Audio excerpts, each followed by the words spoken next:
Kothamangalam taluk NSS വനിതാ യൂണിയന്റെ ആഭിമുഖ്യത്തിൽ ആതിര സംഗമവും കുരവയിടൽ മത്സരവും നടത്തി.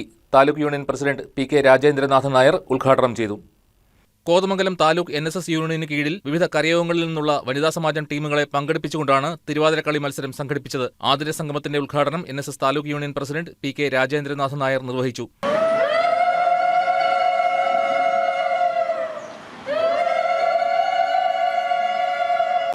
തമിഴ്നാട്, കേരള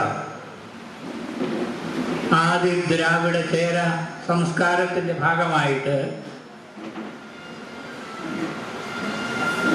തുടർന്നു വരുന്ന ഒരു കലാരൂപമാണ്. പ്രത്യേകിച്ചും സ്ത്രീകളുടെ ഇടയിൽ നടന്നു വരുന്ന കലാരൂപമാണ് തിരുവാതിരക്കളി.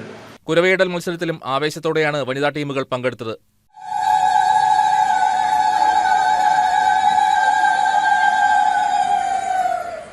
വനിതാ യൂണിയൻ പ്രസിഡന്റ് വത്സല ശശിധരൻ അധ്യക്ഷത വഹിച്ചു. Union vice president Anil Njalumadom, union secretary C. Gopikrishnan തുടങ്ങിയവർ ആശംസകൾ നേർന്നു. വനിതാ യൂണിയൻ സെക്രട്ടറി വിജി ചന്ദ്രശേഖരൻ സ്വാഗതവും വൈസ് പ്രസിഡന്റ് വിജയ മുരളി നന്ദിയും രേഖപ്പെടുത്തി. തിരുവാതിരക്കളി, കുരവയിടൽ മത്സരങ്ങളിൽ 202 നമ്പർ വാരപ്പെട്ടി NSS വനിതാ സമാജം 1ാം സ്ഥാനം കരസ്ഥമാക്കി. News desk KCV news.